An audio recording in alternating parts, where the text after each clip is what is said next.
విశాఖపట్నం 93 మంది పిల్లలు.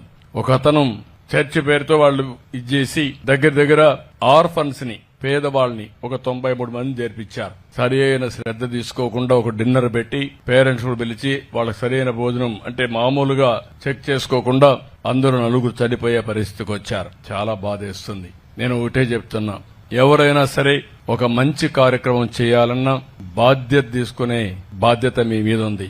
మీరు ఎవరైనా సరే తప్పులు చేసి చనిపోవడానికి వీలు లేదు. అందుకే నేను చెప్పాను, ఇమ్మీడియట్ గా హాస్టల్ ని క్లోజ్ చేసి, ఆ స్కూల్ ని క్లోజ్ చేసి, ఆ పిల్లల్ని వేరే స్కూల్లో చేర్పించి ప్రభుత్వమే చదివించే బాధ్యత తీసుకుంటామని మీ అందరికి హామీ ఇస్తున్నా. రాష్ట్ర ప్రజానికానికి హామీ ఇస్తున్నా. ఎవరైతే బాధ్యత రాహిత్యంగా పనిచేశారో ఇమ్మీడియట్ కలెక్టర్కి ఆదేశాలు ఇస్తున్నా, అరెస్ట్ చేయమని. ముందు అరెస్ట్ చేసి జైల్లో పెడితే రేపు ఇంకొకటి ఏదైనా చేయాలంటే 2 సార్లు ఆలోచిస్తారు. నెగ్లిజెన్స్ కూడా చాలా బాధ.